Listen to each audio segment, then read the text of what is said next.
Inside, Mayweather said he would make his announcement. Manny Pacquiao's rumored to come back, have his fight next year.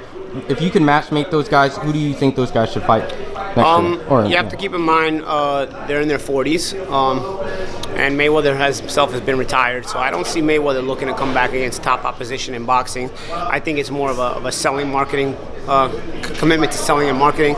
And from rumors that I hear, he's talking to Dana White. I would not be shocked if he's going to fight boxing matches against superstar MMA fighters, superstar UFC fighters, to where it's a risk, but it's a calculated risk.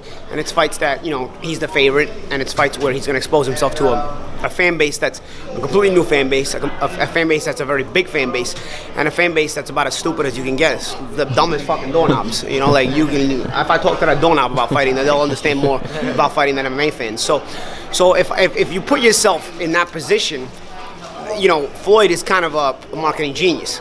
Pacquiao's been active though, so I can see Pacquiao going the route of chasing a Spence fight or chasing or even going with a Thurman rematch or a Porter fight or whatever, because this guy's been active and he's kind of committed to it.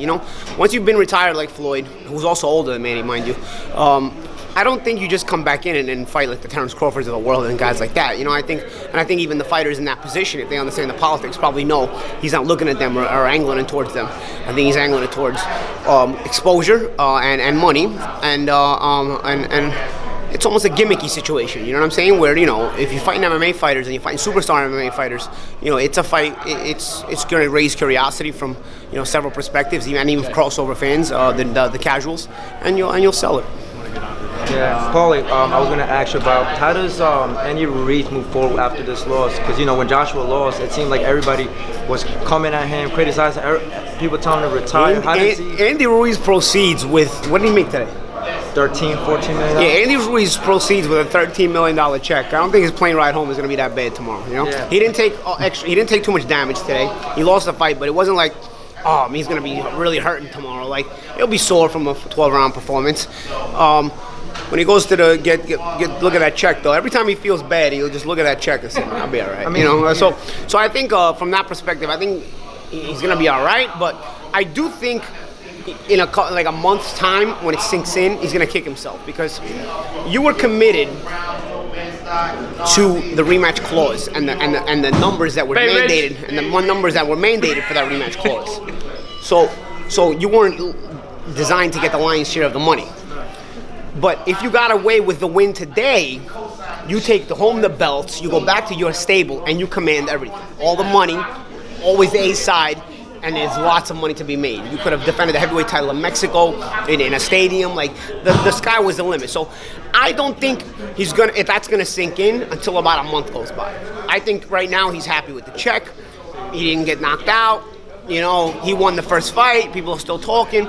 But in about a month, he's gonna realize, not what he has, because what he has, he's already going to have committed to that, what he has, the check and everything, the money's going to be in the bank, he's going to have made his moves. But he's going to be thinking about, man, if I would have won that fight, wow, how many opportunities would be knocking down my door right now, So I think you got to ask him in about a month. Talking about opportunities, my only thing was if he would have won this fight, him and Wilder, PBC, same banner, the road to undisputed would have been so much easier. Yeah, no, 100%, 100%. Mandatories, like me, I'm one for all action. I think Wilder obviously would be a clear favorite against Ruiz. He's more solidified in his own style, and I think he would probably beat Ruiz. But what I would love to have seen for not the undisputed title, because Wilder has the WBC title, but for a unified heavyweight title, would have been Ruiz versus Konatsky.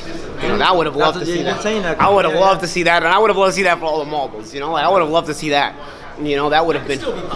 It is, but it's not for the heavyweight title. Well, I think it's gonna be possible, and I think you can make it, and it's gonna be an awesome fight. But man, would have been something for the heavyweight title, because also you look at it from the marketing perspective. Two fat guys fighting for the heavyweight championship of the world. Like, everybody would watch, even casuals would be like, "What's going on in boxing? How are two fat guys fighting for the heavyweight title?"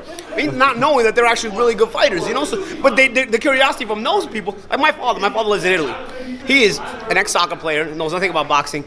And he still can't get over how Ruiz won the fight. He's like, this guy's like muscular, he looks like an Adonis, and this fat guy just come in and knock him out. What's going on with your sport? And I'm like, You don't understand. It's you don't fight with these. You fight with this. You know, and it's like you train these, and that's it. And he's like, because he's thinking, look, from a soccer perspective, from an athletic perspective, a fat guy can't just walk on the field and play soccer. You know what I'm saying? So he's just like, this guy won the heavyweight title easily.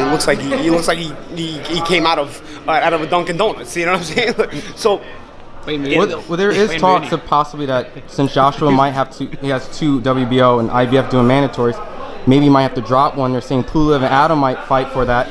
That would be a case for another. Adam and Pulev would fight for that? Yeah. That would be interesting. A fight in Eastern Europe, they can make that over, because one's Bulgarian and one's Polish. Mm-hmm. Hey, if Adam comes out of that, then, Adam and Andy. Ruiz, Pulev's no joke, though, bro. It's just Pulev's old, so we'll see. Mm-hmm. Pulev's a rough customer. I don't know why he stalls his career so much, but that guy's a rough customer. That fight with Klitschko, he was the only guy that actually went at Klitschko the way he did in Klitschko's prime. That's why he got knocked out so fast. But because the other guys, they just play safe and would make it a boring fight. Pulev went at him. I was like, this guy's ballsy. So if you're not Klitschko, he'll give you a tough fight. I don't know, bro. But he's old, so I don't know. I haven't seen him of late. What do you think Eddie Hearn's feeling right now after his biggest star, his cash cow in Matchroom Boxing winning? Well, he's happy. The result is the most important thing. I think for guys like Joshua and Eddie, the result is the most important thing. And then you try to go back to the drawing board and improve the performances from here and get better again, and try to be the guy that you once were. But right now, you're going home with the titles. You're going back to London with the titles. You have the checks. You have everything, and I think that's it. Joshua has the check. Yeah. So I think everybody's happy. You got the titles and you got the check. It's like what was that? What was that in the Biggie Smalls album? Did you get the check though? Right? Josh was asking one of his guys if they got the check. As long as the check's in his hand, he's good. He's good. He's on a flight to London. He's good. In terms of his persona, because it seems like from the first fight to this fight, it seems like he showed a little bit more of himself. Not caring about what people said. He even said after I win this fight, fuck the haters. Yada yada yada. Do you like this? Do you embrace this side of? I just think that he was exposed to the side of the world that is not all love. I think up until this point, it was almost a fake world that he was a part of. That it was so much love, and he thought like it was maybe he. I don't think he was ever a dumb guy. I don't think he ever thought it was genuine. But it's like Mike Tyson. You remember Mike Tyson when he was younger? Like he was this happy-go-lucky guy. He had Nintendo commercials. He had Pepsi endorsements. He was doing interviews, and he was a happy guy. And then he was exposed to the side of the world that was really fucked up, and it kind of brought a bitter side out of him. I think this loss probably exposed Joshua to a bitter side that maybe he knew was always there, but he was never exposed to it. And once you're exposed to it, it's gonna, it's gonna a negative side, and it's gonna leave you a bit bitter. So I don't mind him reacting to it. I think he's human. Do you think Joshua will ever come back to avenge his MSG loss? Maybe fight there again, but another opponent? Maybe. That's up to him. Anything's possible. And I guess wherever you make most money, right? You go where the money is. Yeah, that's true.